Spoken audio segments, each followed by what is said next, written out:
4:48 o mag-aalas 5 ng hapon dumating dito sa Secretary General Velasco, dala yung makapal na bulto ng dokumento, pero hindi dumiretso siya sa office ni Senate Secretary Bantog, pero medyo tumambay muna siya kasi ongoing yung session. So katabi ni Senate President si Senate Secretary Bantog. Ngayon lang mismo nakaakyat Senate Secretary Bantog at pinirmahan, ni-receive yung complaint. So ngayon pa lang mismo talaga na-receive yung verified impeachment complaint, Base.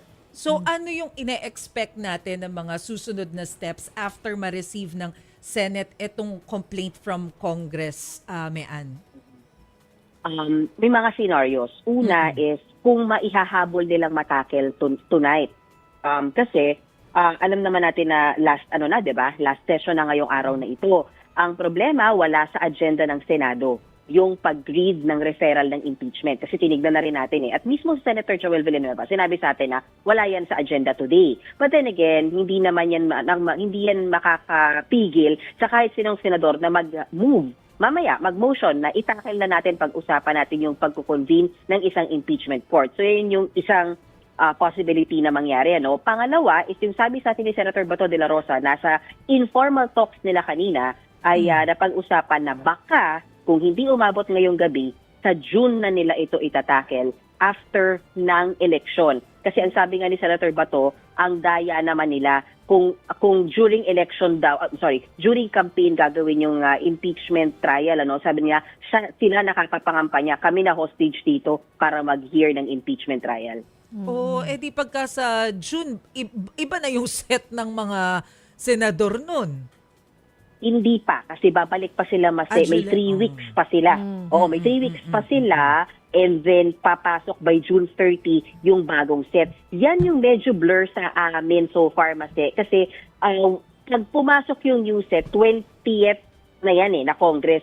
So does that mean magre-refile ng another impeachment o pwede bang itawid doon? Yan wala pang makasagot sa atin na senador. Kasi mismo si Senate President Chis Escudero, hindi pa tayo hinaharap sa ngayon. Kasi kanina nakausap namin siya, ayaw niya magsalta kasi hanggat wala dito. So na nandito, waiting din tayo kung magpapa-interview na ba siya. Pero alam natin, may schedule siyang press conference bukas ng umaga. So ibig sabihin since June pa nga, si Chiquito since June pa nga yan itatackle, although ready silang itackle yan, sa ngayon hindi pa natin alam kung talagang magpo-push na agad for hearings, magpo-push na agad, magsischedule na immediate actions. At least kasi ang dapat mangyari, Chiki, mabasa yung referral to Senate and then ma-announce nila na magko-convene sila ng impeachment court. Pag nangyari yan, even if nasa break na, pwede na silang mag-convene as impeachment court.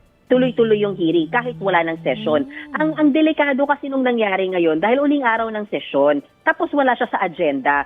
So kahit kami, nakabantay lang talaga kami, ano ba to, isisingit nyo? Kasi pwede naman talagang isingit sa agenda like any other bill, hindi ba? So ngayon, ang sinasabi ng Senator Joel, hindi naman alam kung may mag-move or hindi rin naman natin alam kung anong usapan nila. Kung meron bang mag-move mamaya na isingit at mag-convene ng impeachment court or talagang i-adjourn nila ito na hindi nila a-action na yung impeachment, then that would mean June na tayo magkita-kita ulit. Parang gano'n. Pero mukha bang leaning towards mamaya itatackle na nila?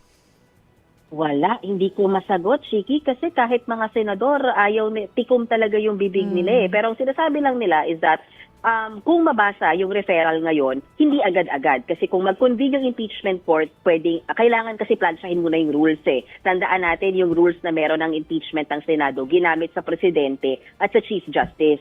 First time na Vice President.